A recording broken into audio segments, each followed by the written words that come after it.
제가 이번 주에 교육을 받았는데 거기서 재미있는 얘기를 들었어요. 그러니까 뭐 이미 알고 있었던 사실이지만 사람이든 식물이든 각각 가진 기질과 성향이 다르다, 이런 내용이었는데, 여러분들이 한번 집에서 화초를 잘 갖고 보시기 위해서 화원에 가서 수국 화분 하나하고 산세베리아 화분 하나를 하나씩 집에 가지고 왔다고 생각해 보시기 바랍니다. 두 화분을 다 너무 아끼고 사랑해서 또 정성을 다해야겠다 마음 먹고 아침마다 물을 듬뿍듬뿍 주었습니다. 결과가 어떻게 됐을까요? 수국은 잘 자랐는데 산세베리아는 얼마 못 가서 죽어버렸습니다.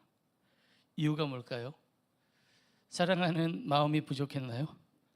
아니면 물을 주는 정성이 부족했나요? 아니죠.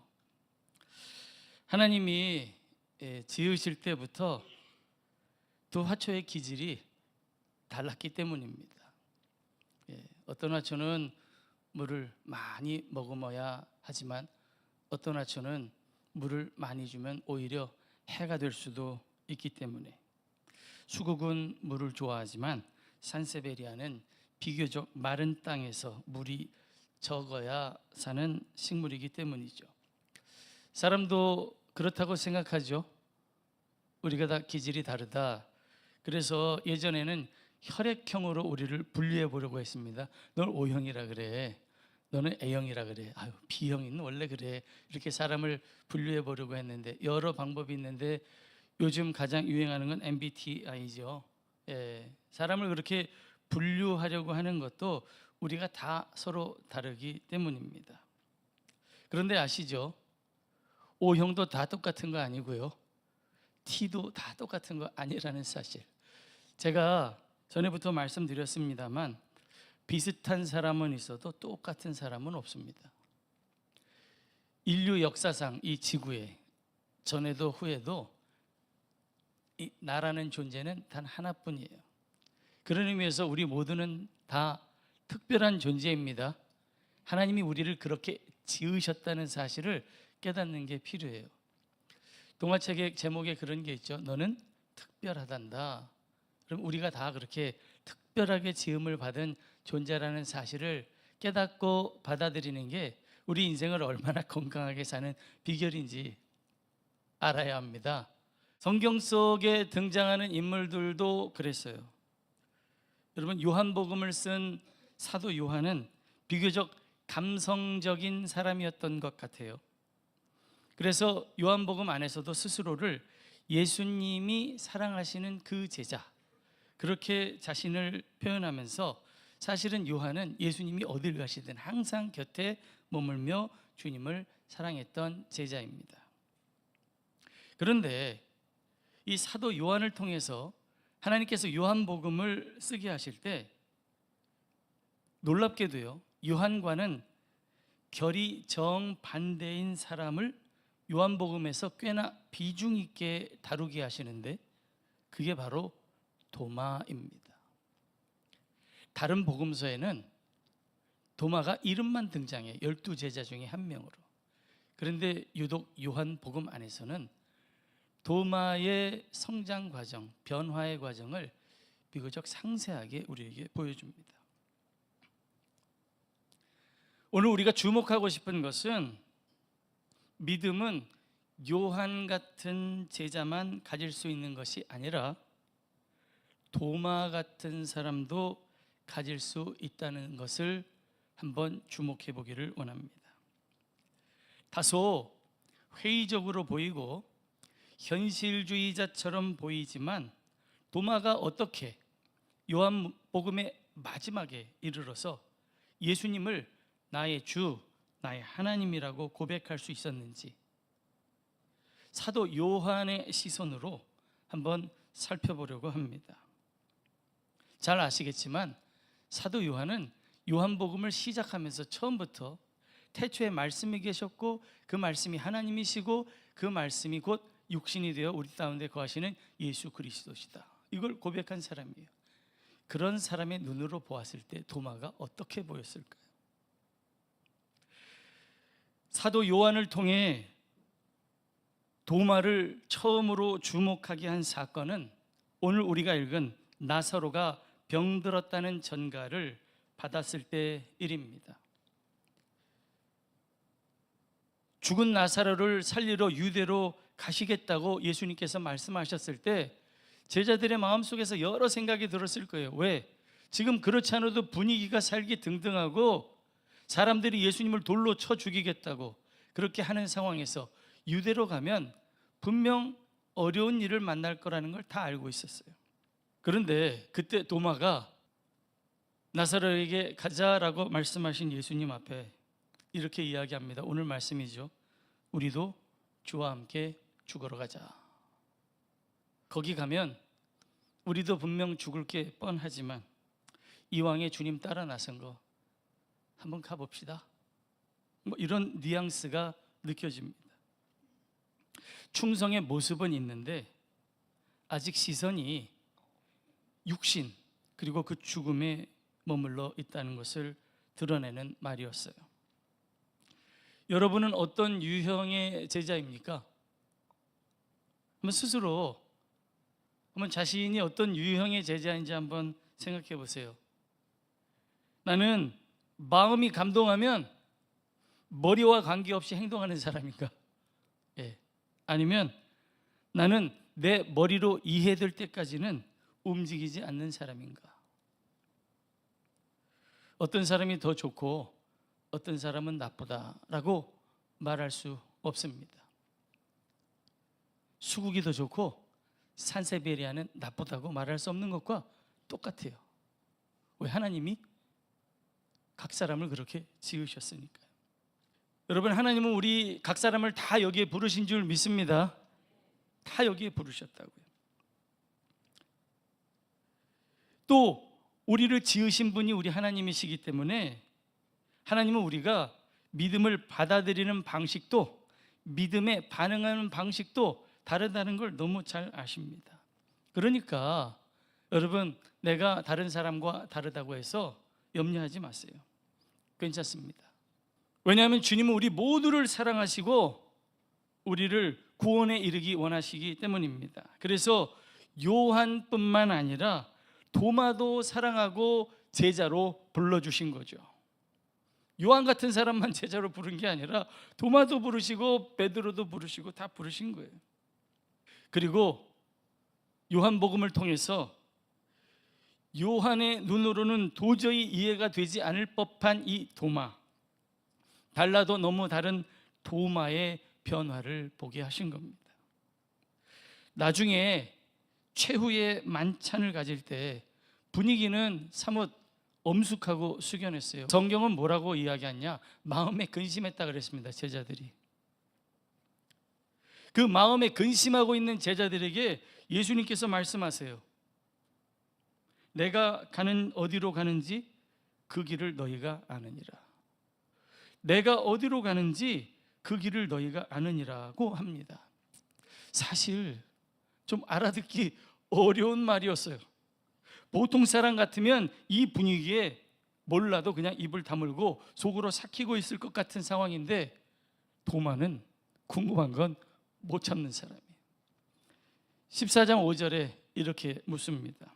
주여, 주께서 어디로 가시는지 우리가 알지 못하거늘 그 길을 어찌 알겠사옵나이까?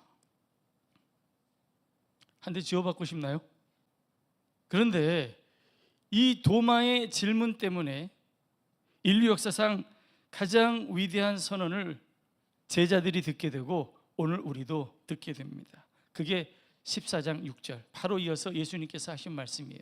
같이 읽겠습니다.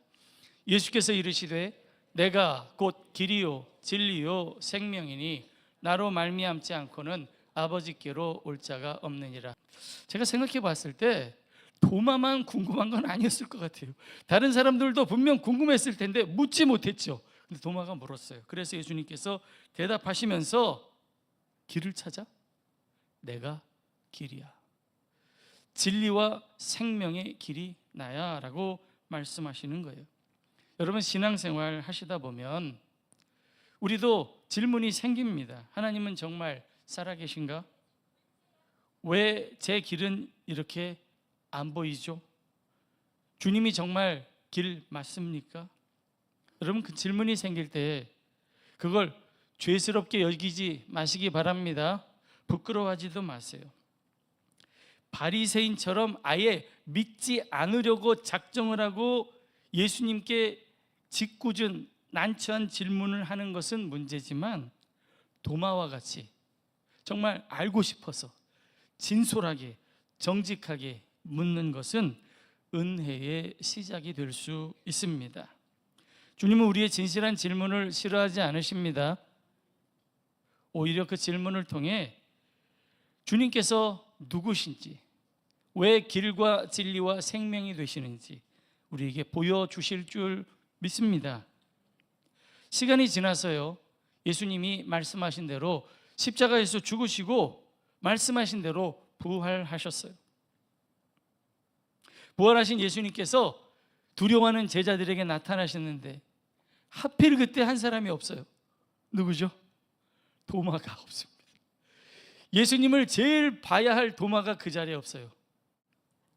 예수님을 만난 제자들이 도마가 나타났을 때 예수님이 부활하셨어라고 정말 흥분하며 전했는데 여러분 그때 도마가 뭐라고 말했습니까? 내 이 손가락을 예수님 못자국에 집어넣기 전에는 나는 안 믿어. 야, 이 보통 사람 같으면 할 수 있는 말이 아니죠. 예수님 그냥 보는 것도 아니고 내 손가락을 그 못자국에다 집어넣어 봐야 되겠대요. 니들이 본 그분이 정말 예수님 맞는지, 이 손가락에 구멍이 뚫려 있는지, 창자국이 여기 있는지 내가 그걸 집어넣어 봐야지 내가 믿겠다. 그렇게 이야기합니다. 고집스럽죠. 그런데 그래서 우리는 흔히 도마를 의심 많은 제자라고 부르는데 여기 우리 주목해야 될 사실이 있습니다. 그게 뭐냐? 도마는 제자들을 떠나지 않고 있었다는 거예요. 여러분 길 대신 주님을 떠나지 마시기 바랍니다. 오늘날 교회를 머리 대신 그리스도의 몸된 교회라고 불러요. 여러분 이건 굉장히 신비한 성경적 신학적 표현인데 그런 의미에서 교회가 그리스도시고 길이라는 사실을 기억한다면 교회를 떠나지 않고 여기에 머무는 것이 우리가 길을 찾는 방법인 줄 믿습니다. 그로부터 8일이 지났어요. 예수님은 가끔 이렇게 시간을 지체하세요. 아까 우리가 읽은 나사로가 병들었다고 하셨을 때 예수님께서 사흘이나 늦게 가셨어요. 어떻게 됐을 때? 죽었을 때. 병들었을 때 가시지 않고 죽었을 때 가셨어요. 근데 이유를 뭐라고 말씀하시죠? 이에 예수께서 밝히 이르시되 나사로가 죽었느니라. 내가 거기 있지 아니한 것을 너희를 위하여 기뻐하노니 이는 너희로 믿게 하려 함이라. 믿게 하시기 위해서 그렇게 하셨다는 거예요. 좀 납득이 안 가지만 예수님께서 우리에게 무언가를 행하실 때도 아니면 대답을 지체하실 때도 다 우리의 믿음을 도와주시기 원하신다는 것을 여러분 깨닫게 되기를 바랍니다. 예수님께서 도마에게 나타나셔서 하신 일이 뭐예요? 도마가 받아들일 수 있는 방식으로 자신을 보여주셨어요. 도마가 원했던 것을 해주셨습니다. 그게 은혜인 거예요.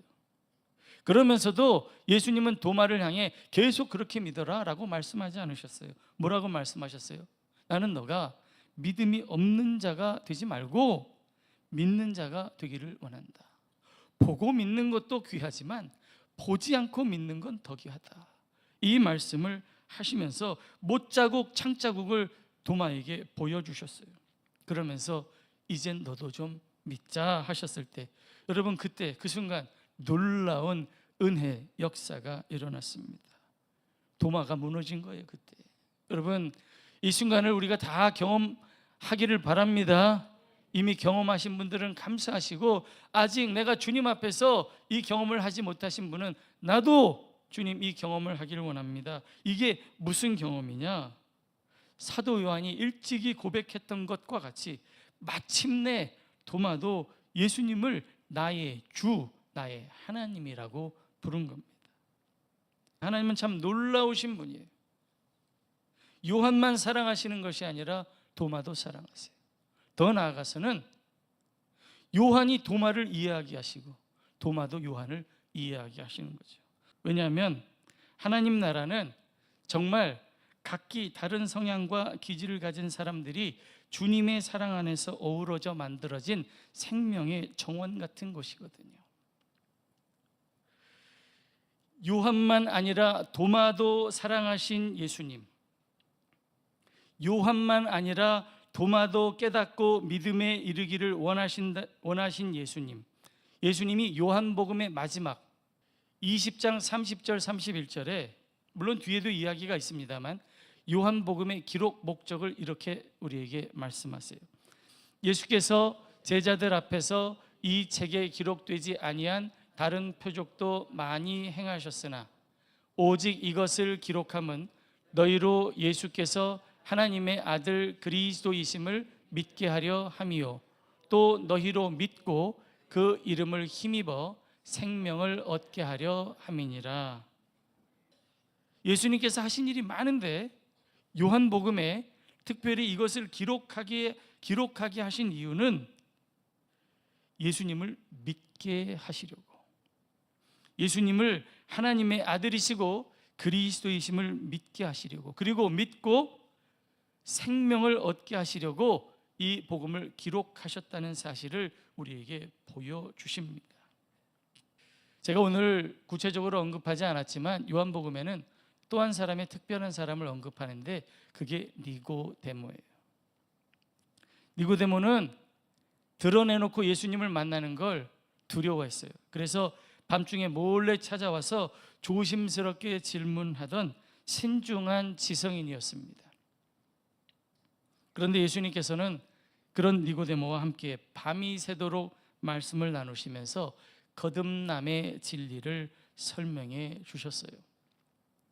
사랑하는 성도 여러분, 하나님의 나라에는 수국 같은 요한이 있다면 산세베리아 같은 도마도 있고 밤에만 피는 꽃과 같은 니고데모도 있다는 사실을 우리가 다 깨닫게 되기를 바랍니다. 나의 나 된 것은 주님의 은혜입니다. 상대방도 그런 거예요. 너 된 것도 주님의 은혜다라고 인정해야 합니다. 혹 나의 나 된 것이 주님의 은혜라는 사실을 깨닫지 못하고 다른 사람의 신앙 색깔을 부러워하고 살고 계신다면 나를 지으신 하나님을 깨닫게 되시기를 바랍니다. 아니면 나와 다른 신앙 색깔을 가진 사람들을 보며 그게 마음에 용납되지 않아 불편한 마음을 가지고 계신다면 그도 주님의 마음으로 품어주시기를 바랍니다. 요한이 도마를 인정하게 하시고 도마가 요한과 함께하게 하시면서 결국 다른 제자였지만 같은 깨달음을 얻게 하신 주님의 마음을 우리 모두가 다 배우게 되기를 간절히 소망합니다. 주님은 우리를 너무 잘 아시는 주님은 가장 완벽한 방식으로 우리를 만날 준비를 하고 계신 줄 믿습니다. 혹 제가 부족해서 그 욕구를 다 채워드리지 못해도 십자가 앞에 나아가시면 우리 주님은 우리를 그렇게 가장 완벽한 방법으로 만나 주실 줄 믿습니다.